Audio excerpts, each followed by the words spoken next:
Express, an international courier service.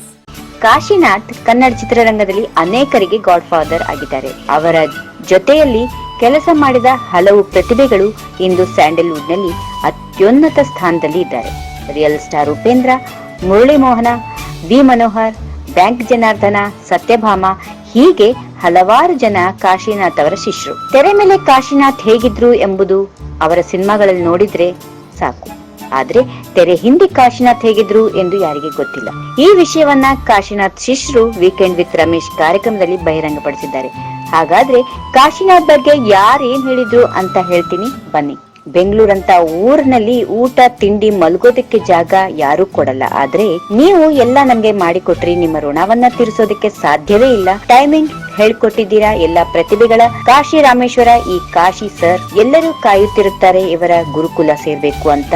ನಮಗೆ ಆ ಅವಕಾಶ ಸಿಕ್ಕಿದೆ ಎನ್ನುತ್ತಾರೆ ಸಂಗೀತ ನಿರ್ದೇಶಕ ವಿ ಮನೋಹರ್ ಅವರು. ಇನ್ನು ಮುರಳಿ ಮೋಹನ್ ಅವರು ಏನ್ ಹೇಳ್ತಾರೆ ನೋಡೋಣ. ಕಾಶಿನಾಥ್ ಅವ್ರ ಜೊತೆಯಲ್ಲಿ ಕೆಲಸ ಮಾಡ್ಬೇಕಾದ್ರೆ ಅದು ಚಿತ್ರ ರೀತಿ ಇರಲ್ಲ, ಅದು ನಮಗೆ ಮನೆಯಾಗಿತ್ತು. ಕನಸುಗಳನ್ನ ಬಹಳ ಚೆನ್ನಾಗಿ ಪ್ರೋತ್ಸಾಹಿಸುತ್ತಾರೆ ಅವರು. ಸ್ವತಂತ್ರವಾಗಿ ಒಂದು ಚಿತ್ರ ನಿರ್ದೇಶನ ಮಾಡ್ತೀನಿ ಸರ್ ಅಂದ್ರೆ ಒಳ್ಳೇದಾಗ್ಲಿ ಮಾಡು ಅಂದ್ರು ಎನ್ನುತ್ತಾರೆ ನಿರ್ದೇಶಕ ಮುರಳಿ ಮೋಹನ್. ಇನ್ನು ಸತ್ಯಭಾಮ ಅವರು, ನಮ್ಮ ಚಿತ್ರಗಳಲ್ಲಿ ಚಿಕ್ಕ ಪಾತ್ರಗಳಿಂದ ಹಿಡಿದು ಎಲ್ಲಾ ಪಾತ್ರಗಳಿಗೂ ನೀವೇ ಆಕ್ಷನ್ ಮಾಡಿ ಹೇಳ್ಕೊಟ್ಟಿದ್ದೀರಿ. ಅದೇ ನಿಮ್ಮ ದೊಡ್ಡತನ. ನಿಮ್ಮ ಗಾಡಿಯಲ್ಲಿ ಕೆಲಸ ಮಾಡಲು ಅವಕಾಶ ಸಿಕ್ಕಿದ್ದು ನಮ್ಮ ಪೂರ್ವ ಜನ್ಮದ ಪುಣ್ಯ ಎಂದುಕೊಳ್ಳುತ್ತೇನೆ. ಕಾಶಿನಾಥ್ ಅವರ ಬಗ್ಗೆ ಬಹಳ ದೊಡ್ಡ ಅಭಿಮಾನವಿದೆ. ಯಾರ ಬಳಿಯೂ ಸಿಟ್ಟು ಮಾಡಿಕೊಂಡಿಲ್ಲ. ಅವರಿಗೆ ಈ ಸ್ಥಾನ ಸಿಕ್ಕಿದ್ದು ನನಗೆ ಸಿಕ್ಕಂತೆ ಆಗಿದೆ ಎನ್ನುತ್ತಾರೆ ನಟಿ ಸತ್ಯಭಾಮ ಅವರು. ಇನ್ನು ಸುನಿಲ್ ಕುಮಾರ್ ದೇಸಾಯಿ ಅವರು ಏನ್ ಹೇಳ್ತಾರಪ್ಪ ಅಂದ್ರೆ, ಅನುಭವ ಸಾಧಾರಣವಾದ ಚಿತ್ರವಲ್ಲ, ತುಂಬಾ ಹಾಸ್ಯಮಯವಾಗಿ ಮಾಡಿಕೊಟ್ಟಿದ್ದಾರೆ. ಅಂತಹದ್ದೇ ಅದನ್ನ ಮೀರಿಸುವಂತಹದ್ದೇ ಇನ್ನೊಂದು ಚಿತ್ರ ಮಾಡಬೇಕು ಎನ್ನುವುದೇ ನನ್ನ ಅಭಿಲಾಷೆ. ಆ ಚಿತ್ರದಲ್ಲಿ ನಾನು ಅಸಿಸ್ಟೆಂಟ್ ಡೈರೆಕ್ಟರ್ ಆಗಿ ಕೆಲಸ ಮಾಡ್ತೀನಿ ಎನ್ನುತ್ತಾರೆ ನಮ್ಮ ಸುನಿಲ್ ಕುಮಾರ್ ದೇಸಾಯಿ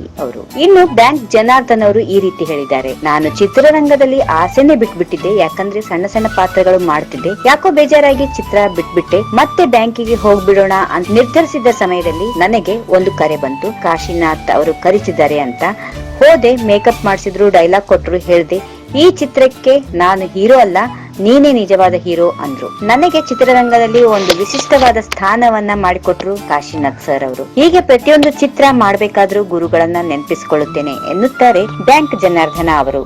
ಇನ್ನು ಟೆನ್ನಿಸ್ ಕೃಷ್ಣ ಏನ್ ಹೇಳಿದ್ರು ಅಂತ ಗೊತ್ತಾ? ಪಾತ್ರಗಳಿಗೆ ಏನಾದ್ರೂ ವಿಶೇಷ ಗೆಟಪ್ ಗಳನ್ನ ಕೊಡ್ತಿದ್ರು, ನನಗೆ ತುಂಬಾ ಚೆನ್ನಾಗಿ ಮೇಕಪ್ ಮಾಡಿಸುತ್ತಿದ್ರು ಎನ್ನುತ್ತಾರೆ ಟೆನ್ನಿಸ್ ಕೃಷ್ಣ ಅವರು. ಇನ್ನು ನಮ್ಮ ಉಪ್ಪಿಯವರು ಏನ್ ಹೇಳ್ತಾರಪ್ಪ ಅಂದ್ರೆ, ನನಗೆ ತುಂಬಾ ಸಂತೋಷ ಆಗ್ತಿದೆ. ನೀವು ಆ ಸೀಟ್ ನಲ್ಲಿ ಕೂರಲು ನಿಜವಾದ ಅರ್ಹವಾದ ವ್ಯಕ್ತಿ. ತುಂಬಾ ಖುಷಿ ಅನಿಸ್ತಾ ಇದೆ ಸರ್. ಎಲ್ಲಾ ನೋಡಿ ಬೆನ್ ತಟ್ಟಿದ್ರು. ಪ್ರತಿಭೆಯನ್ನ ಗುರುತಿಸುವುದು ದೊಡ್ಡ ಪ್ರತಿಭೆ. ಅದು ನಮ್ಮ ಕಾಶಿ ಸರ್ ಬಳಿ ಜಾಸ್ತಿನೇ ಇದೆ. ನಿಮ್ಮ ಬಗ್ಗೆ ಮಾತನಾಡುವಷ್ಟು ದೊಡ್ಡ ವ್ಯಕ್ತಿ ನಾನಲ್ಲ. ಆದ್ರೆ ಈಗ ಮಾತಾಡುವುದಕ್ಕೆ ಒಂದು ಚಾನ್ಸ್ ಸಿಕ್ಕಿದೆ. ಅಕಸ್ಮಾತ್ ನಾನ್ ಏನಾದ್ರೂ ತಪ್ಪು ಮಾಡಿದ್ರೆ ಕ್ಷಮಿಸ್ಬಿಡಿ ಎನ್ನುತ್ತಾರೆ ಉಪೇಂದ್ರ ಅವರು. If you like this video, ಬೇಗ ಲೈಕ್ ಮಾಡಿ, ಕಾಮೆಂಟ್ ಮಾಡಿ, ಶೇರ್ ಮಾಡಿ ಹಾಗೂ ಯೋಯೋ ಟಿವಿ ಕನ್ನಡವನ್ನು ಸಬ್ಸ್ಕ್ರೈಬ್ ಮಾಡಿ.